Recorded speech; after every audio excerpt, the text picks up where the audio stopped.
Hey, what's up, everybody? I just wanted to post my first video here on YouTube.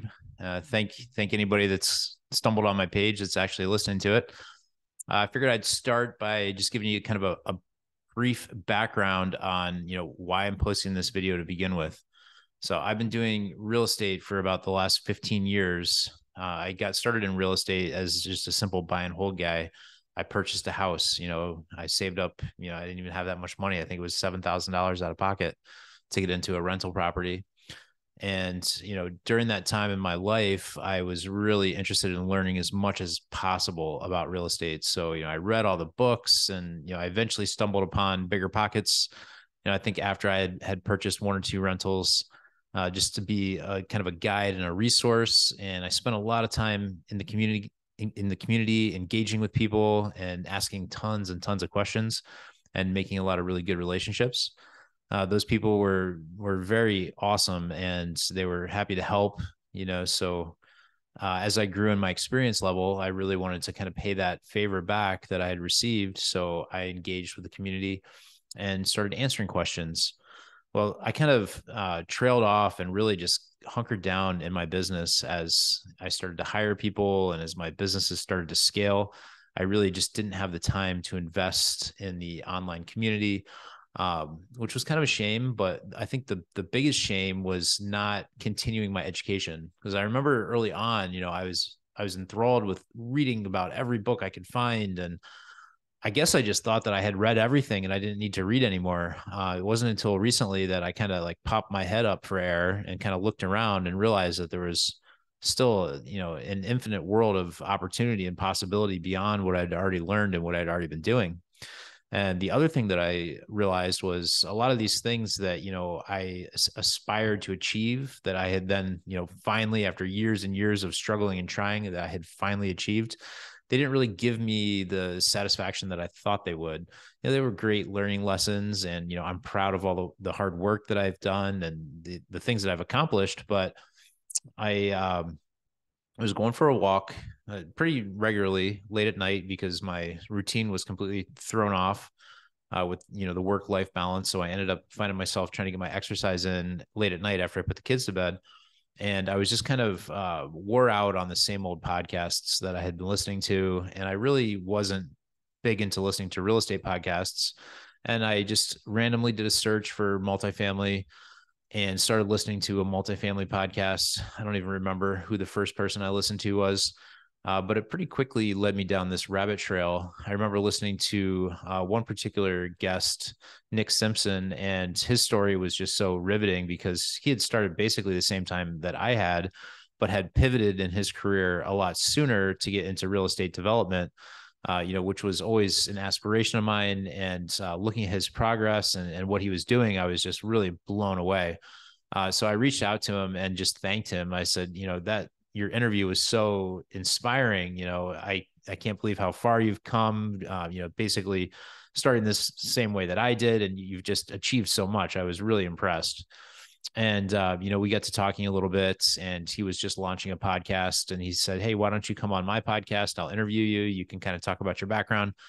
So I said, yeah, that'd be awesome. So I went on, and that kind of motivated me to get into it. So I made a goal that I would get on 5 podcasts, and through that process, I had stumbled into Hunter Thompson's podcast, along with many others. But he had, he has a good personality. He's got a good way with words and with communicating. And I found myself listening to him pretty regularly with a couple other guys. And he was really pitching this Raise Fest conference that he was spearheading. He'd been doing it for, I think this was maybe his 5th year. But, I talked to my wife and I figured I would give it a shot. I would go down to Raise Fest, and, it was all new to me, the capital raising world and, the syndication world.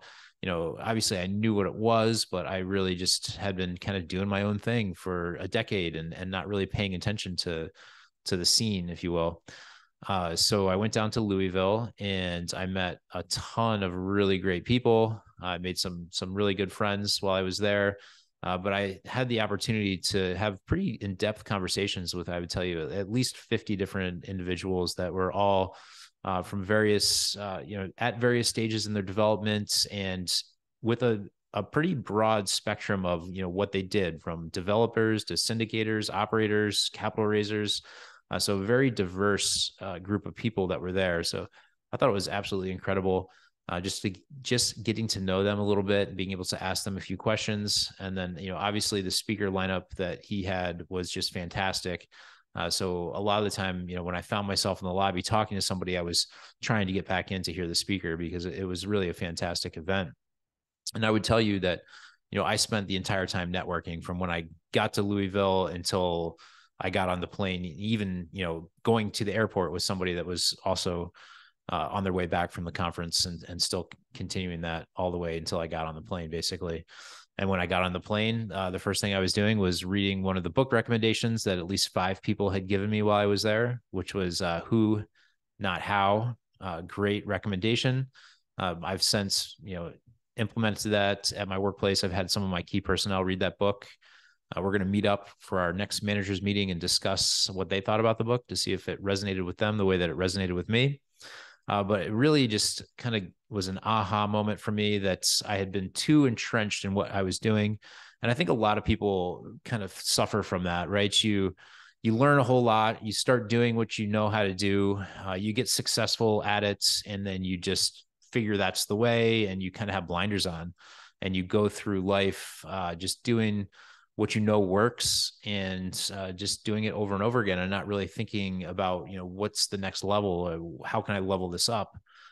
So I think it's good to get some mentorship, get some coaching, get some training, go to some conferences first if you don't want to sink a bunch of money and you're not sure what kind of coaching will work for you. I did enlist a coach in my career. I would tell you, it was probably about 3 or 4 years ago. And the coach that I hired, he was a decent coach, but he just wasn't the right coach for me. I would say he's a good coach for some people, more particularly maybe a real estate agent or a real estate broker.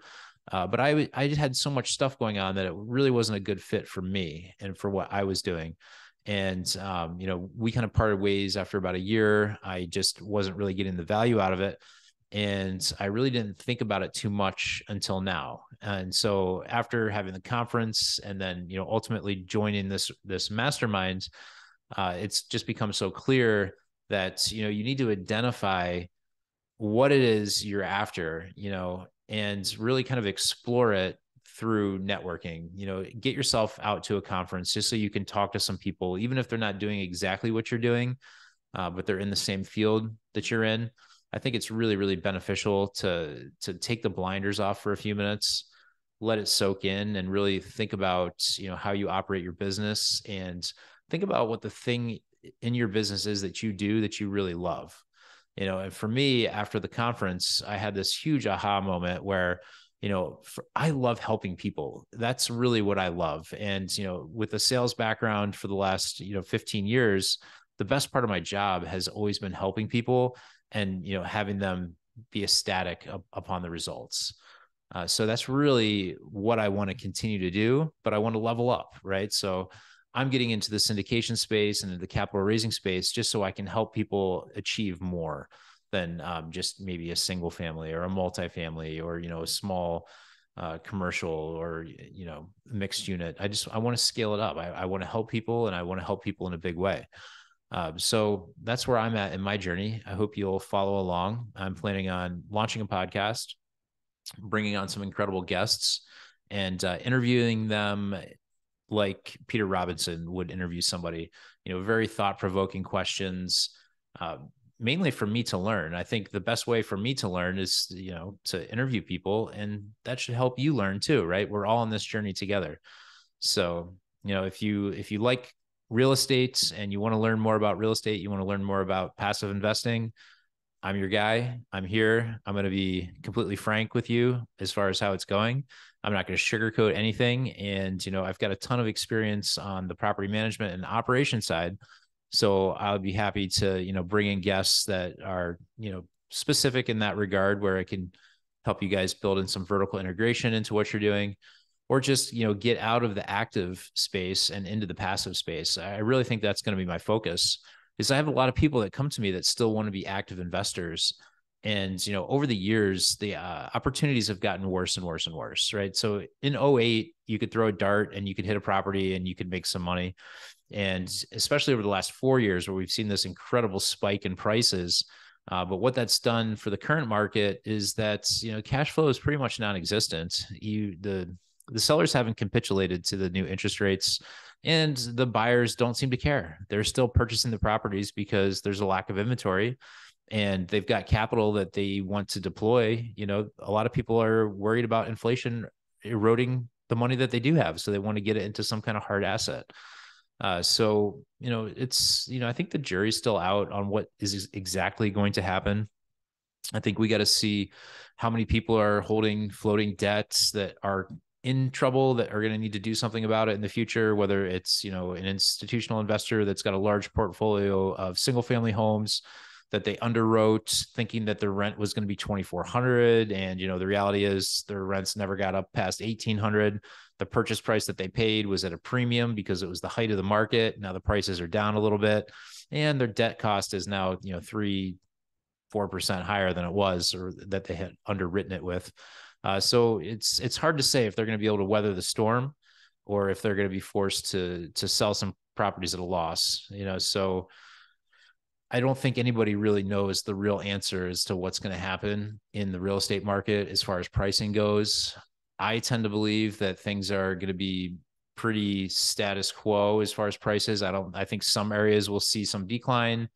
Some of the bigger metros might, and then depending on the asset class, you might see some deviation in some larger stuff. If maybe some people made some bad underwriting decisions on some larger apartment complexes or multifamily deals, where now the interest rates are really hurting them. So I think there could be some opportunity to purchase at a small discount, but I think overall the broader market is really going to be pretty flat, and you're going to have to be a sophisticated investor buyer, be able to source those deals to get those good opportunities.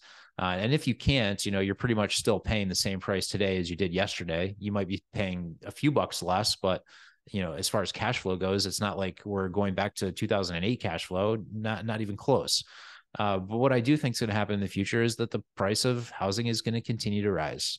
We're stuck with this inflation. It costs money to build, and we can calculate how much it's going to cost to build something. So we know if the cost to build it's going to go up, then the cost of housing in general is going to go up.